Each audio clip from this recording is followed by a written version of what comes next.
हाँ प्यारे मित्रों, कुछ जीवन की बातें।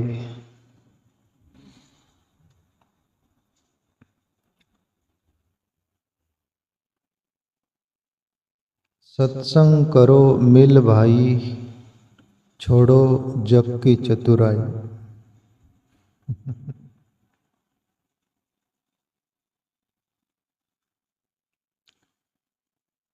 कोई महानुभाव संत पुरुष की वाणी है।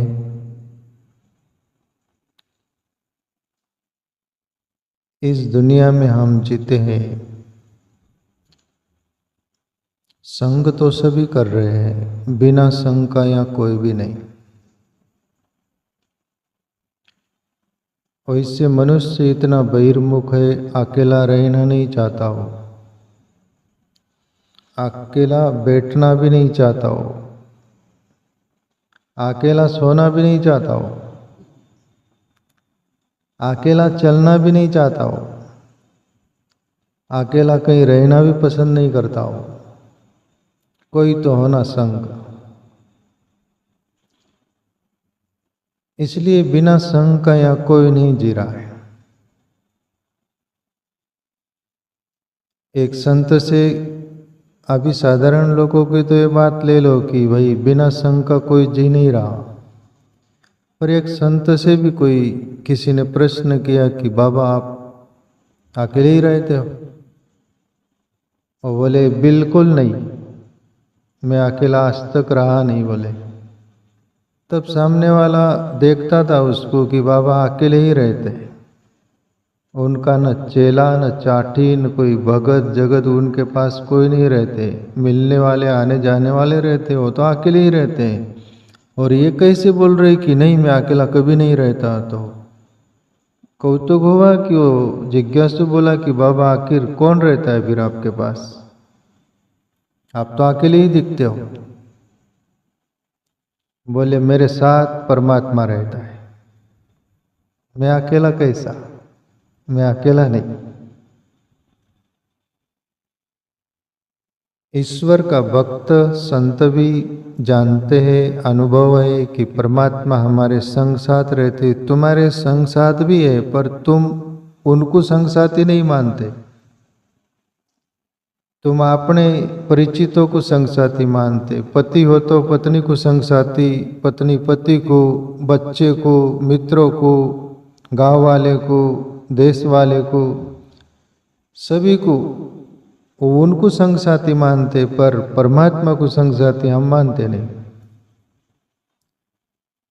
चर्चाएं चल रही, सत्संग करो मिल भाई, छोड़ो जग की चतुराई। अरे जगत की चतुराई छोड़ो। यहाँ जगत में जो भी चतुर बनने गया वो तेल लेने गया।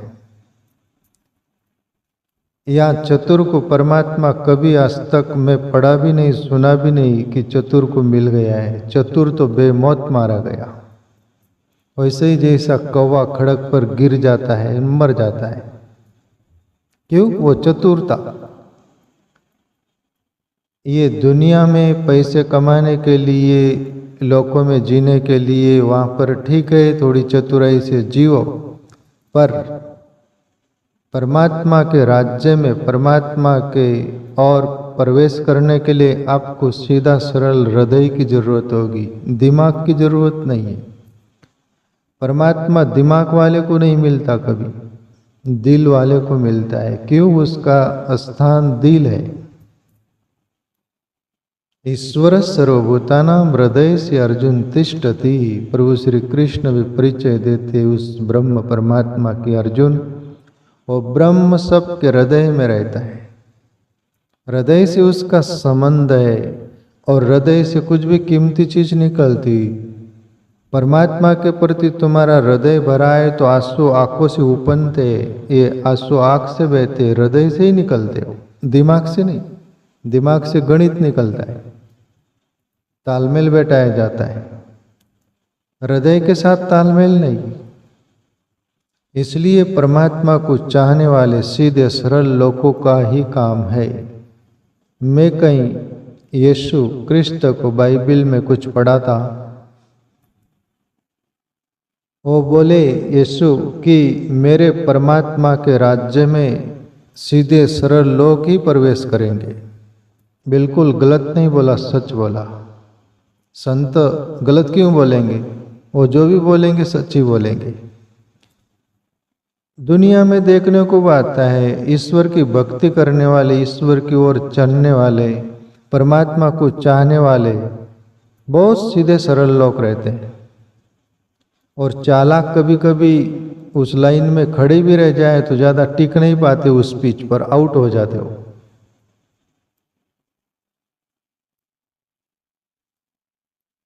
ना तो संग हम सब की कर रहे, पर यह शब्द है सत्संग। सत्य यानी परमात्मा। संग अपन मित्र की कर रहे, पति पत्नी कर रहे, सब दुनिया की कर रहे, बच्चों की कर रहे, सभी की कर रहे, वो संग है। वह सत शब्द नहीं जुड़ा हुआ है। और जहाँ परमात्मा की चर्चा होती है, परमात्मा के बारे में कुछ बातें होती है, वहाँ सत शब्द लगाया जाता है, सत्संग। जैसे आप लोगों को कोई बोले कहाँ जा रहे हो, तो सत्संग में जा रहे हैं। यानी पहले परमात्मा का नाम जुड़ा, फिर संग, सत्संग। और ओरिजिनल सत्संग का अर्थ यदि रामकृष्ण परमहंस से अपन सुनेंगे और उनके जीवन का प्रैक्टिकली अनुभव, एक बार कलकत्ता में रामकृष्ण परमहंस बंगाल में भी कुछ बकता है और बोले बाबा से, रामकृष्ण परमहंस से, बाबा आप हमारे यहाँ सत्संग को आइए। वो कहीं जाते नहीं थे, आश्रम में ही रहते थे उनके। रमन महर्षि भी अपने आश्रम छोड़कर कहीं नहीं गए। ऐसे कुछ कुछ संत रहे जो अपने आश्रम में रहे, भक्त मिलने वाले, आने जाने वाले। कभी भक्तों के वहाँ कभी बुला के ले गए, चले गए, बाकी कहीं नहीं गए। देश विदेश ऐसा नहीं उनके जीवन में आया। ऐसे ही रामकृष्ण परमहंस थे। और बोले भाई मैं तो सत्संग, वो सत्संग भी नहीं करते थे, न मंडप लगा के, न तंबू लगा के, न टेच लगा के। सहज वो बैठे, कोई चर्चा हो रही, वो चर्चा वही सत्संग था। तो आए लोग कि बाबा हमारे गांव नगर में आप सत्संग को आइए। रामकृष्ण परमहंस बोले भाई, बहुत आग्रह किया, ठीक आएंगे, हाँ बोल दिए। बाकी रामकृष्ण परमहंस सत्संग की परिभाषा जानते थे, अनुभव था उनका। ये लोगों को दूसरा ही अनुभव था। लगाए मंडप, टेंट, तंबू, टेच लगाए, सब कुछ, माइक सिस्टम, बहुत सारा, लोगों को बुलाए, तालमेल।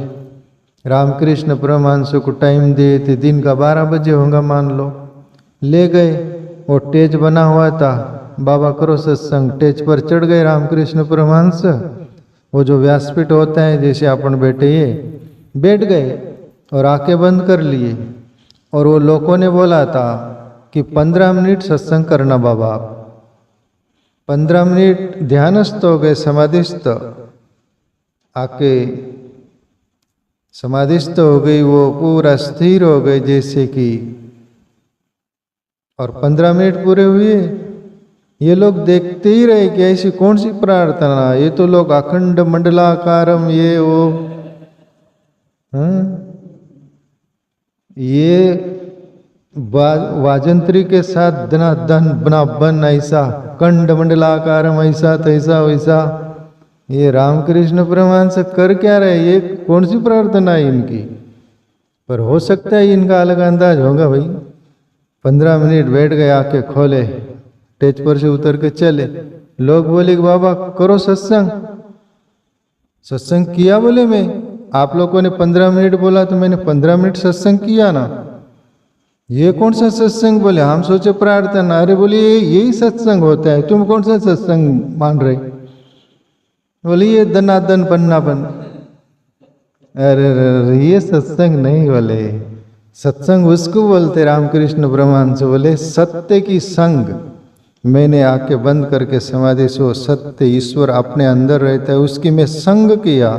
15 मिनट सत्संग, सत्य की संग किया, हो गया सत्संग। ओरिजिनल सत्संग की परिभाषा ये।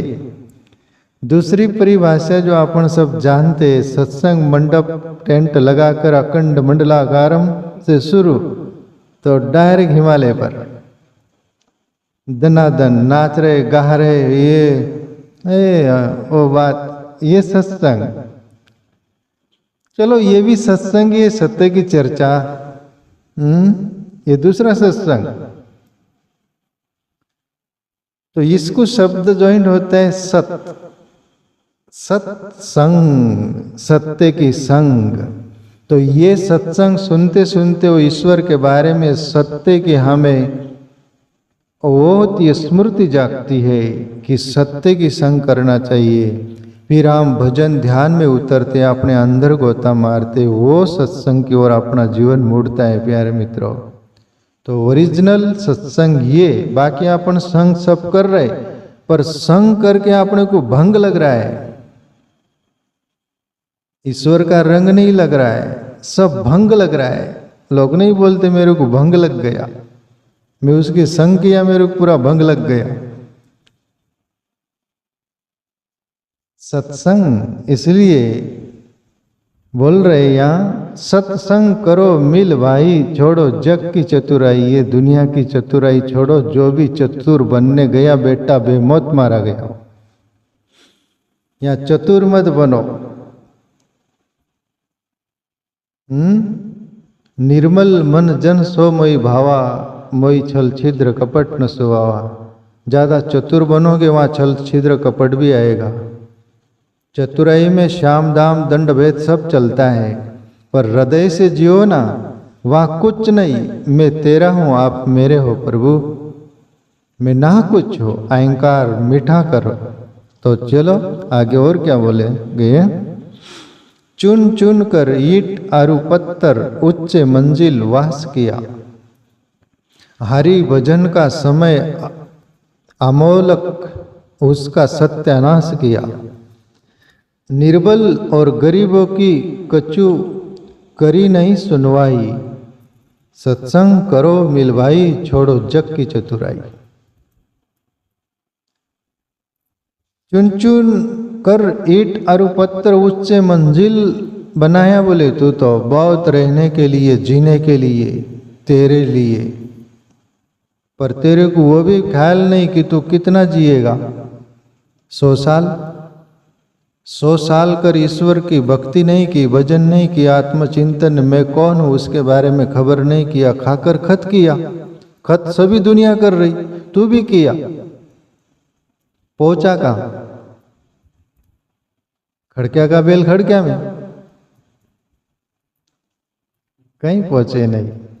इसलिए उसको नकार दिया। जरूर अपने जीने के लिए महल बनाओ, बंगला बनाओ, बिल्डिंग बनाओ, सुविधापूर्ण जियो, पर भजन न छूटे।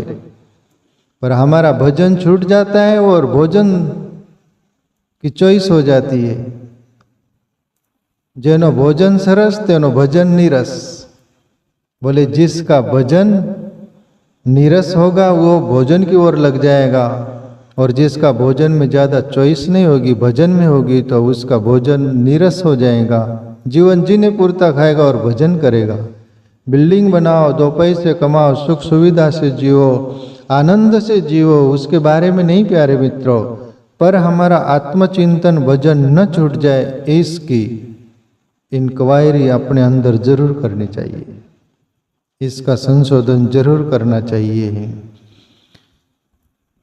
हरि भजन का समय अनमोलक उसका सत्यानाश किया। सत्यानाश का अर्थ क्या होता है? आपको गाली जैसा लग रहा होगा। सत्यानाश का अर्थ होता है, आज तक आपको पता चला सत्यानाश का क्या? आप तो बहुत सुनते ना, लोग वो गांव में तेरा सत्यानाश होगा ऐसा करके बोलते। सत्यानाश का अर्थ है तुम्हारा सत्य का नाश होगा। सत्य यानी परमात्मा, और तुम्हारा जीवन का सत्य, उससे तुम हाथ धो बैठोगे, बोले ऐसा। तो भजन जिसका छूट गया उसका सत्यानाश यानी सत्य से वंचित रह गया हो, इसलिए कठोर भाषा में बोला गया उसका सत्यानाश किया। निर्बल और गरीबों की कछु करी नहीं सुनवाई। प्यारे मित्रों, इस सत्संग पर और एक बात याद आई मुझे, जो मैं चर्चा कर रहा था। सत्संग हम सभी की कर रहे हैं, संग कर रहे, सत्संग नहीं कर रहे। सत्संग जीवन को कैसा बदल देता, कैसा मोड़ दे देता है, और हमें बैठने उठने जीने से बोलने से खाने पीने से पूरा जीवन का तारतम्य सिखा देता है सत्संग। और कुसंग जिसको बोलते हैं वो पूरा जीवन बिगाड़ देता है। तो यहाँ पर एक छोटी सी दृष्टांत भरी बातें बोलना चाहूँ मैं, छोटा सा। एक राजा जंगल में गए हैं सैर करने के लिए, सैनिक भी है, और जंगल में बहुत दूर दरार चले गए, और कहते कि ऐसी वीरान जगह चले गए जंगल में जहाँ डाकू लोग रहते थे, लूटपाट करते थे, छुपे रहते थे। उस जगह पहुंच गए और राजा बोलता है सैनिकों को, ये तो डाकुओं की जगह छुपने की रहती है, वो दिख रही है तो यहाँ डाकू रहते लग रहा है। इतने में वहाँ एक पेड़ पर तोता बैठा था, पैरट। वो जोर जोर से चिल्लाए, पकड़ो मारो, राजा आया है, उसके पास धन दौलत है, छीनो, डाकू हो, निकलो बाहर, पकड़ो, क्यों। वो तोता बहुत बोलता है। तब राजा भी सैनिक भी सब घबर गए और डाकू निकल के आए। ये राजा और सैनिक बहुत दूर दरार भागे, कोसों दूर जाकर कहीं एक बड़ा पेड़ दिख रहा था, विश्राम के लिए वहां रुकना चाह रहे वो। उस पेड़ पर भी एक तोता बैठा था। वो तोता बोलता है, आइए राजा, आपका स्वागत है, विश्राम करिए, हमारी कुटिया में आराम करिए, हमारे संत जी की कुटिया में आराम करिए। तब वो राजा सहम गया कि ये कौन सा तोता और वो कौन सा तोता। वो तो बोला डाकुओं को बाहर निकाल दिया, राजा आया है, मारो, पकड़ो, लूटो। वो तो भगा दिया और ये बोलता है, आओ, आपका स्वागत है राजा, विश्राम करो हमारी संत की कुटिया में। संत भी कुटिया थी, वहां पर राजा पहुंचते हैं और वो राजा संत से बोलते हैं कि ये कौन सा तोता आपका और वो कौन सा तोता। वो तो हमें भगा दिया, बहुत मुश्किल से बहुत किलोमीटर भाग के आए एक तोता के कारण, पर ये तोता बोलते हैं आराम करो, विश्राम करो, आइए, स्वागत है। महात्मन ये क्या बात है। तब वो संत बोले कि ये संग दोष है। वो डाकुओं का संग किया वो तोता, तो वो ही बोलेगा वो मारो, पकड़ो, तोड़ो, लूटो। और ये संग साधु की संग कर रहा है, अच्छी संग कर रहा है, तो ये बोलेगा आइए, स्वागत है आपका। तो एक संग ऐसी है जहां हमें पूरी जीवन का जीने की शैली तक से तो ब्रह्म ज्ञान तक सिखा देता है, और ये जीवन भी जीने का बेढंगा बना कर देता है, और ब्रह्म तक पहुंचने कोई हो ही नहीं। तो कहने का तात्पर्य संग। तो यहाँ निर्बल और गरीबों की कछु करी नहीं सुनवाई, गरीब और निर्बल का तो तू कोई ख्याल नहीं दिया। निर्बल था, तेरे पास बल था, कोई सहारा नहीं दिया। गरीब को कपड़े रोटी कुछ भी उसकी जरूरत थी वो पूरा नहीं किया। तेरा महल बनाने में, लूटपाटने में तो बहुत तू जीवन दिया, और भजन से भी चूक गया। तो प्यारे मित्रों, अपने पास जिंदगी में जो भी कुछ है, कोई गरीब का हमारा धन काम आ जाए, अपना शरीर ताकत है, कोई किसको मार रहा है ऐसा कुछ हो तो वह अपना शरीर काम आ जाए। कोई भी जो भी कुछ मिला है निर्बल और गरीबों का काम आ जाए, ये भी ख्याल रखे। आगे बोले, कितनी कला सीख लो, पढ़ लो, कुछ भी काम न आएंगी। पद अधिकारी मिलकते सारी मिट्टी में मिल जाएंगी। काल बली की चोट लगे जब खोज खबर नहीं पाई। एक एक शब्द इस जीवन में बोले, तुम कितनी भी कला सीख लो, कितना भी कुछ पढ़ लो, कितना भी कुछ हासिल कर लो, मौत आएंगी, एक की थपेड़े में सब छीन लेगी, तुम्हारी कला भी छीन लेगी। जो भी कुछ तुमने हासिल किया उसमें जिंदगी खपा दी थी और शाश्वत नहीं था, जीने पुरता था, पर उसको शाश्वत मानकर शाश्वत से तुम वंचित हो गए, भटक गए। दूसरी बात, धन दौलत बहुत ज़्यादा हो जाए तो मनुष्य पद अधिकार चाहता है, मिल्कियत जमाना चाहता है, सब कुछ, पर मौत आएंगी तुझे मिट्टी में मिला देंगी। बोले तेरा सब कुछ नहीं रह जाएगा। काल बलि की चोट लगे जब खोज खबर नहीं पाई, और काल बलि का एक तमाशा लगेगा, एक थप्पड़ बैठेंगी तो तू कौन था, क्या था, न तेरे को मालूम रहेगा न दुनिया को मालूम रहेगा। बन गई चांदी, डाल गड्ढे में, जला के आ जाएंगे तेरे को। 3 दिन याद करेंगे, पर हरि भजन किया होता, हरि भक्ति की होती तो आज संतों के अमर गाथा है, तेरी भी कोई कीर्ति गाथा रहती। तूने धोखे में जिंदगी खो दी, संग तो बहुत किया पर सत्संग नहीं किया तो भूल गया। आगे बोले आखिरी पंक्ति, मूड होए कर भजो हरि को, वर्ता नहीं बकवाद करो। भजन कीर्तन सेवा सत्संग पल पल प्रभु को याद करो, जीवन ऊंचा उठ जाएगा, फर्क नहीं है राही। इसमें राही भर भी फर्क नहीं, बोले इतनी बात कर लो। क्या मूड होए कर भजो हरि को, मूड यानी सिंपली सादे सूदे होकर हरि भजन करो। दूसरी बात, वर्ता नहीं बकवाद करो। यहाँ वहाँ अपन टाइम पास करते बकवास करते रहते, इसकी उसकी बातें, ये वो क्या मिलेगा।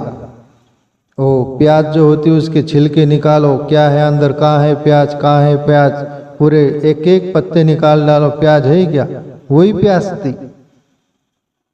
ऐसे ही इस उसकी बातें करने में कोई फायदा नहीं। इसलिए मूड होए कर भजो हरि को, वर्ता नहीं बकवाद करो। भजन कीर्तन सेवा सत्संग पल पल प्रभु को याद करो। एक एक क्षण जा रहा है प्यारे मित्रों, हमारा एक एक श्वास कीमती है। आपका जब तबीयत खराब हो जाती है ना, तो डॉक्टर आईसीयू में डालते हैं तो आपको कितना पैसा भरना पड़ता है। एक दिन की लाखों रुपया फी रहती, और ईश्वर ने आपको जिंदगी रोज दी, पर आपको ऐसा लगता है कि अपन ऐसे कायम ही रहने वाले स्वस्थ। पर जब ऐसी परिस्थिति आएंगी तब जीवन का पता चलेगा, जीवन बहुत कीमती है। जीवन ऊंचा उठ जाएगा, फर्क नहीं है राही, तुम्हारा जीवन शिखर झूलेगा। तो प्यारे मित्रों, अच्छे संग करो, सत्संग करो, उससे रंग लगेगा परमात्मा की भक्ति का, आत्मचिंतन का, और ईश्वर तक की यात्रा हो जा सकती। और ये जीवन आप सुचारू ढंग से विवेक से जी सको, ऐसा सत्संग आपको सिखा देगा। बिनु सत्संग विवेक न हुई, रामायण की चौपाई है। बिनु सत्संग विवेक न हुई, राम कृपा बिनु सुलभ न सोई। राम की तो कृपा है ही, पर तुम करो ही नहीं सत्संग, तो दोस्त तुम्हारा है। सत्संग से ही विवेक होगा, इसलिए खूब सत्संग करो।